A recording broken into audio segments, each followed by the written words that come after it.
Practiquem. Analitza els canvis d'estat que es produeixen a continuació i justifica aquests fenòmens. Als matins de primavera i d'estiu hi ha rosada sobre les plantes i desapareix quan surt el sol al llarg del dia. Per què?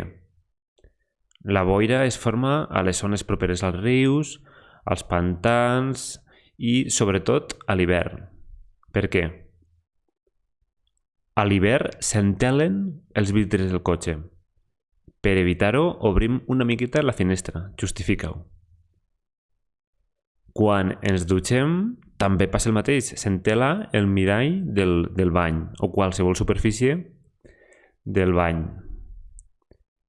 I els gots i les ampolles de begudes fredes, sobretot quan ho veiem molt bé quan ho traiem de la nevera, es col·loquen damunt d'un rodal, és a dir, observem com si el got perguera aigua per fora, està tot humit, i també el rodal que es forma damunt de la taula.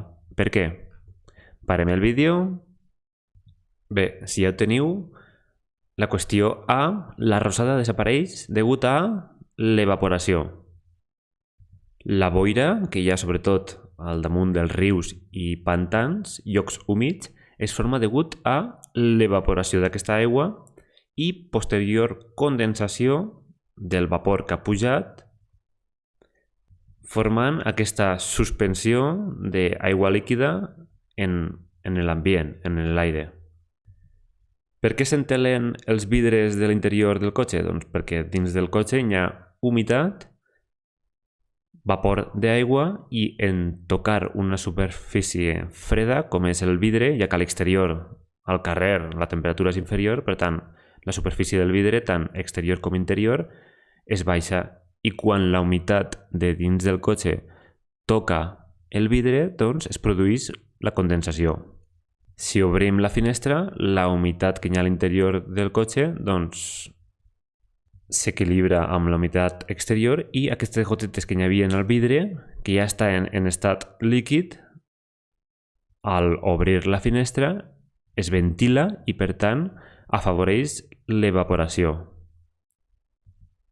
I se desentela el vidre, ja podem veure amb més facilitat. Al bany succeeix el mateix.